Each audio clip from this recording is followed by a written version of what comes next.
नाम स्मर ले अवधि घटे तन की। काम क्रोध मद लोभ निवारो, बात है यही असल की। ज्ञान विराग दया उर राखो, कहे कबीर दिल की। गुरु महाराज भजन गा रहे हैं। पूज्य संत शिव जी महाराज बाबा से कहते हैं कि देखिए गुरु महाराज को संतवाणी से कितना प्रेम है कि इस जो है जर्जर अवस्था में अपने मुंह से भजन गाते हैं।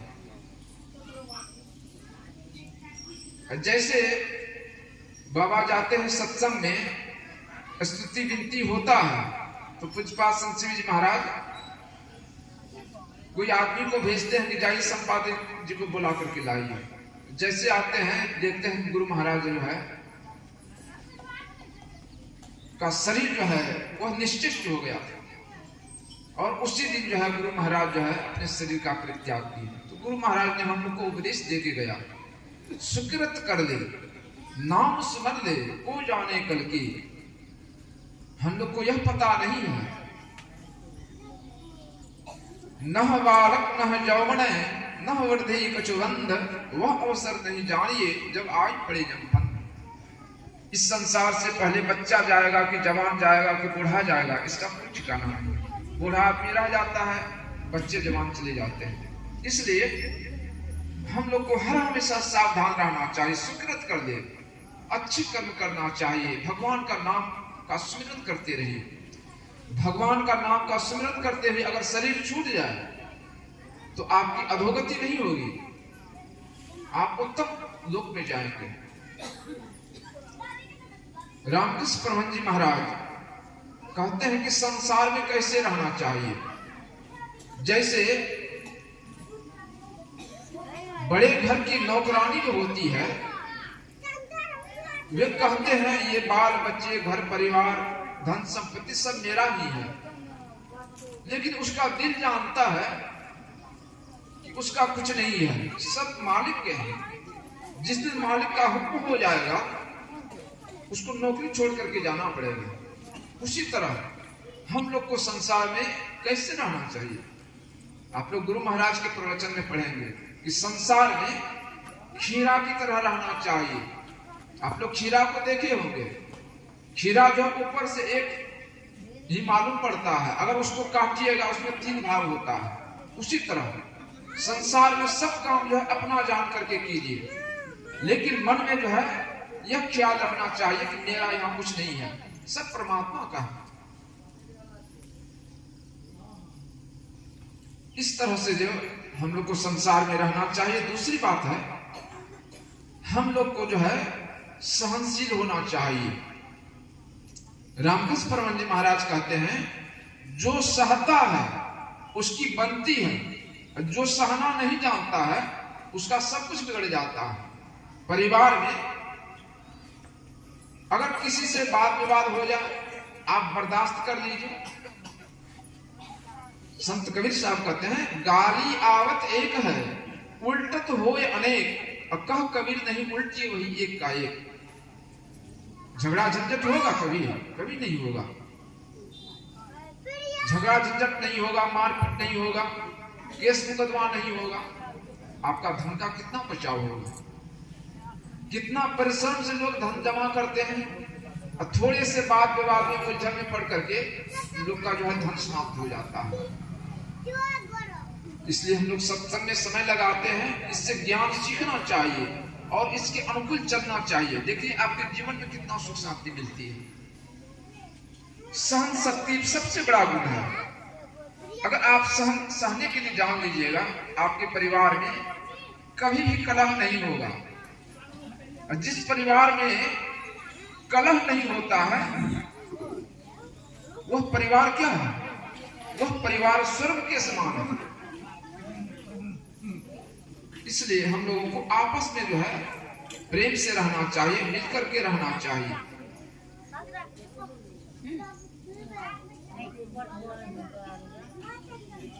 अब मैं अंत में एक कहानी आप लोग को सुनाऊंगा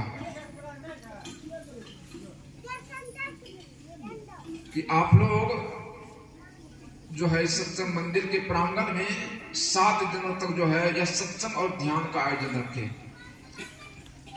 भगवान बुद्ध के एक ग्रंथ है धम्मपद, उसमें एक कहानी है कि एक थे नंदी सेठ। नंदी सेठ ने एक सत्संग मंदिर बनवाया, उसको कहते थे बिहार। हम लोग का जो है यह राज्य है बिहार। बिहार राज्य क्यों पड़ा? भगवान बुद्ध के समय में इस बिहार में इतने सत्संग मंदिर बने थे, इसका नाम ही हो गया बिहार। तो नंदी सेठ ने एक सत्संग मंदिर बनवाया और उसके उद्घाटन में भगवान बुद्ध को भिक्षु सहित निमंत्रण दिया। भगवान बुद्ध के हजारों भिक्षु थे, तो भगवान बुद्ध आते हैं, उनके भिक्षु लोग सबको भोजन कराते हैं और उसको दान देते हैं। दान देने के समय में ही स्वर्ग में एक जो है विशाल प्रसाद का निर्माण हो गया। प्रसाद यानी भवन। तो भगवान बुद्ध के शिष्य थे मौदगल्याण, वे आकाश मार्ग से उड़ करके जा रहे थे। भगवान बुद्ध खुद आकाश में उड़ते थे, उनके हजारों शिष्य आकाश में उड़ते थे योग बल से। तो भगवान बुद्ध स्वर्ग जा रहे थे, तो देखते हैं कि एक विशाल प्रसाद बना हुआ है। लोगों से पता लगाते हैं कि यह किसका प्रसाद है, भवन है। भवन के नजदीक जाते हैं, उस भवन से कुछ अप्सरा लोग नीचे उतरती हैं और मौदगल्याण से कहते हैं कि भंते, यह जो है मकान है, यह भवन जो है, जो मृत्यु भवन में जो है वह नंदी से उसी का भवन है। अब देख लीजिए, वह आदमी अभी वह मरा नहीं है, अभी मृत्यु भवन में ही है, उसके लिए स्वर्ग में जो है भवन बन गया और हम लोग जो है उसकी सेविका हैं। अब मालिक के बिना हम लोग को मन नहीं लगता है। आप कृपया जा करके नंदी सेठ को यहाँ भेज देने की कृपा करें। तो मौदगल्याण वहां से आते हैं, भगवान बुद्ध के पास जाते हैं। भगवान बुद्ध से कहते हैं कि भगवान,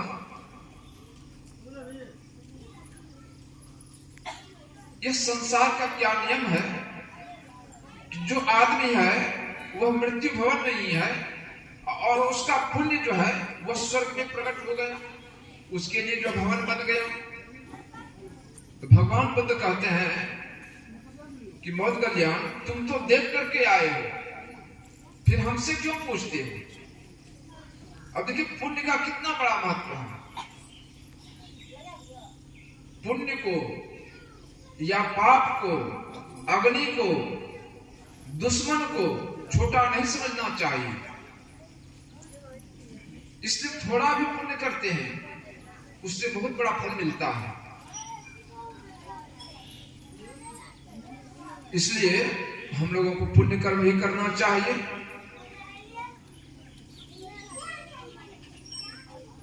एक कहानी और सुनाऊंगा।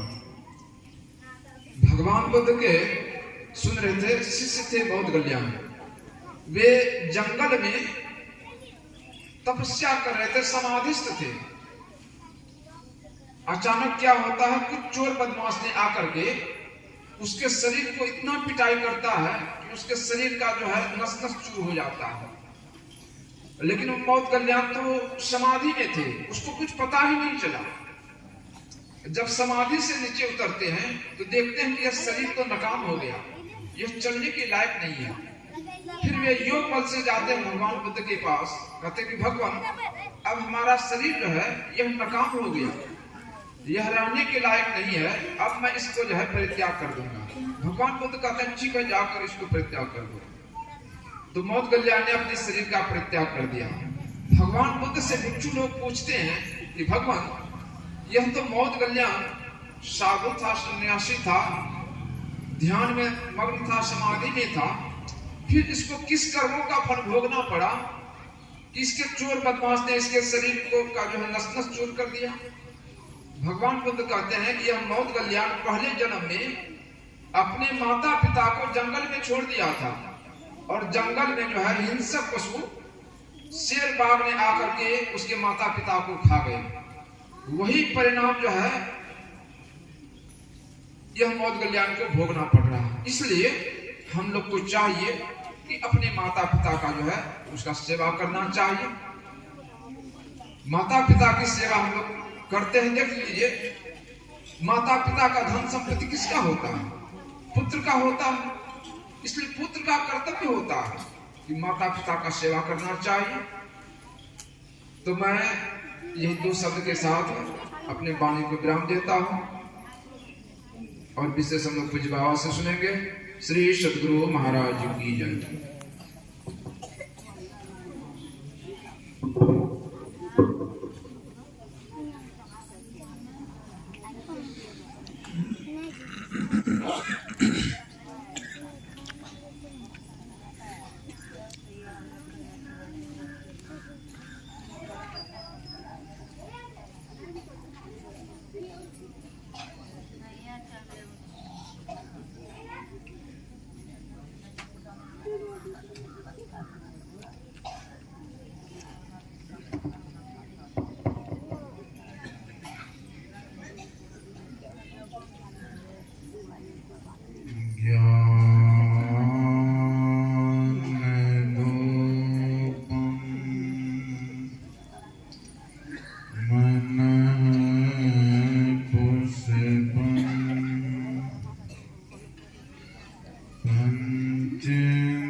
बोलिए प्रेम से श्री सद्गुरु महाराज की। श्री सद्गुरु महाराज की जय। श्री सद्गुरु महाराज की जय।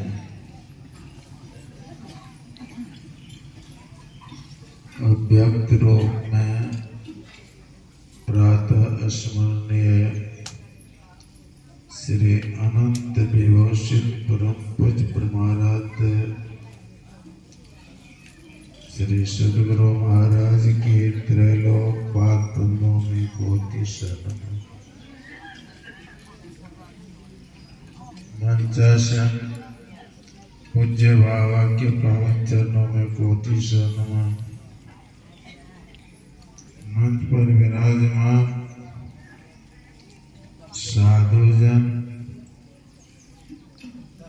समवेत समादरणीय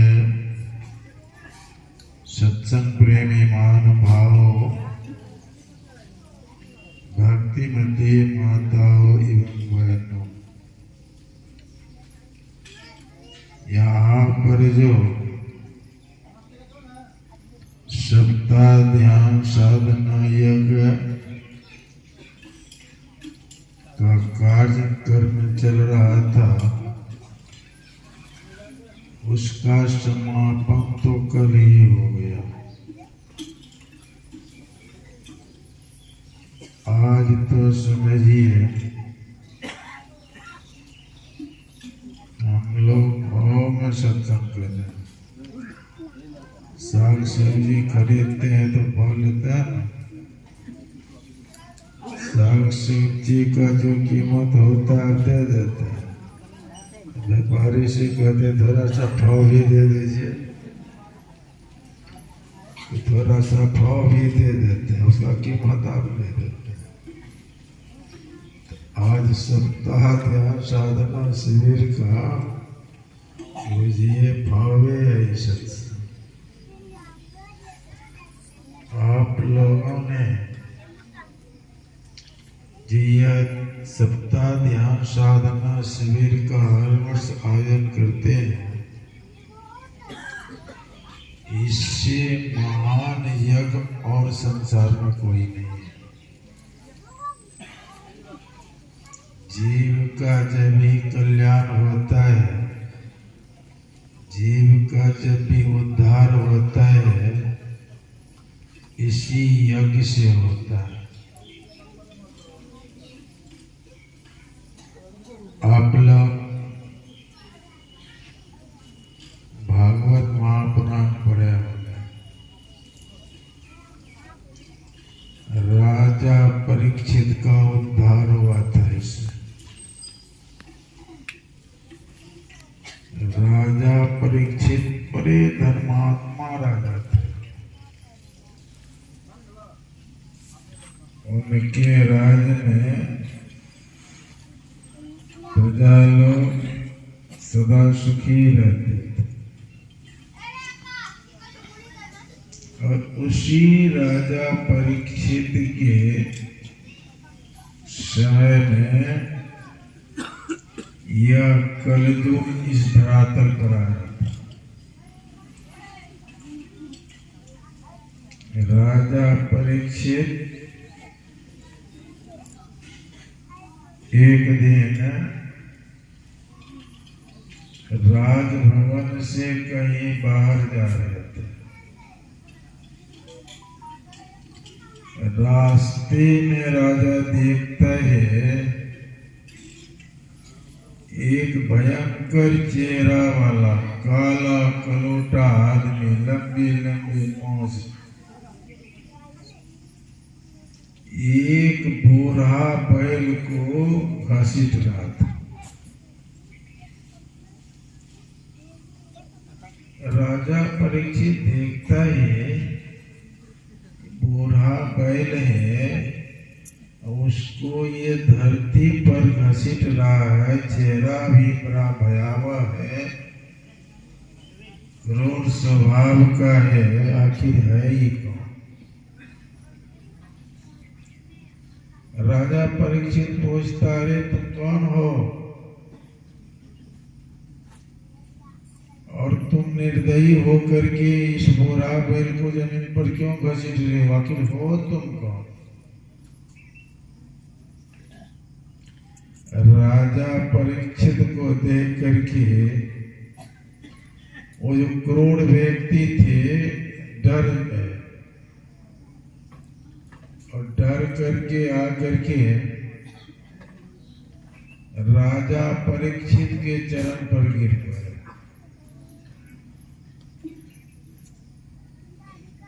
राजा परीक्षित पूछते हैं कि तुम कौन हो? वो चरण पर गिर करके थर थर कांप रहा और कहता है, महाराज मैं कलयुग। कहे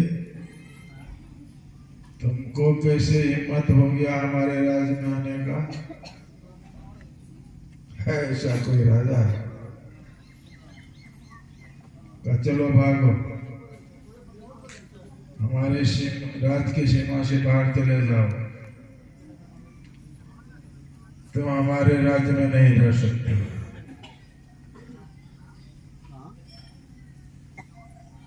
कलयुग थर थर कांपने लगा।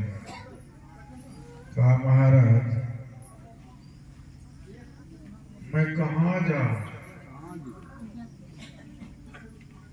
मैं तो जहां भी जाता हूँ देखता बाप मुझे धनुष बांध लिए मारने के लिए सदैव तैयार रहते हैं। महाराज मैं आपके शरण में।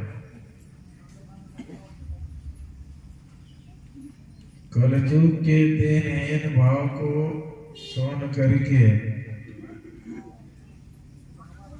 राजा परीक्षित कहते हैं, कलयुग तुम तो हमारे राज्य में रहने लायक नहीं हो, लेकिन तुम हमारे शरण में आ गए हो। हमारे से राजा का कर्तव्य हो जाता है शरणागत की रक्षा करना। जयंत भी गलती किए थे ना, माँ सीता के पैर में चोट मार करके भगवान श्री कृष्ण के बल को भगवान श्री राम के बल को थाने के लिए कौवा का रूप धारण। भगवान जब शिव का बाण छोड़े तो ब्रह्म लोग, विष्णु लोग, शिव लोग, इंद्र लोग गए, कोई उनको शरण नहीं दिए। भयभीत हो रहा था तो नारद ने कहा कि आपको कहीं कोई रक्षा करने वाले नहीं मिलेगा। तुम रक्षा चाहते हो, अपना प्राण बचाना चाहते हो तो जयंत भगवान के ही शरण में चले जाओ। जयंत गया और भगवान श्री राम के श्री चरण पर गिर पड़ा। भगवान श्री राम ने कहा तुम तो मृत्यु दंड के लायक हो, लेकिन तुम हमारे शरण में आ गए हो, अब तुमको मैं मृत्यु दंड नहीं दूंगा। तो भगवान श्री राम दंड किया दिए, जयंत का एक आंख निकाल काना करके छोड़ दिए। कौवा के रूप में गया था ना, एक आंख निकाल लिए। अभी भी जो पक्षी कौवा है वो एक ही आंख से देखता है, वो कन्हे है, इसलिए वो बहुत तेज होता है। तो राजा परीक्षित ने कहा तुम हमारे शरण में आ गए हो, अब हमारे से राजा का कर्तव्य बन जाता है शरणागत की रक्षा करना। तो चलो कुछ स्थान मैं तुमको दे देता हूँ रहने के लिए, वहीं तुम रहना, सब जगह तुम नहीं रह सकते हो। तो सबसे पहला स्थान दिया था राजा परीक्षित ने कलयुग को कि जाओ जहां जुआरी लोग जुआ खेलता हो वहां तुम रहना, इसलिए वहां कपट नाम का अधर्म रहेगा। जुआरी कपटी होता है कि नहीं होता है? सतवादी होता है। सतवादी लोग जुआ खेलेंगे। राजा परीक्षित ने कहा कलयुग से कि जाओ जहां जुआरी लोग जुआ खेलता हो वहां कपट नाम का अधर्म रहेगा, उसी में तुम्हारा वास हो। एक स्थान तो मिल गया कलयुग को। फिर दूसरा स्थान बताते हैं कि जाओ जहां पर शराबी लोग शराब पीता, वहां मद्य नाम का अधर्म रहेगा, उसी में तुम रहना, वही तुम वहां तुम्हारा वास होगा। 2 स्थान दे दिए। तीसरा स्थान में कहते हैं राजा परीक्षित कि जाओ जहां पर नित्य प्रति हिंसा होती हो वहां पर निर्दयता नाम का अधर्म रहेगा, उसमें तुम्हारा वास होगा। जब मानव के सिर पर कलजुग रहता है तब किसी के गला में हथियार चलाता है, हथियार चलाता है। तो कहा कि निर्दयता नाम का अधर्म रहेगा, उसमें तुम्हारा वास होगा। चौथा स्थान बताए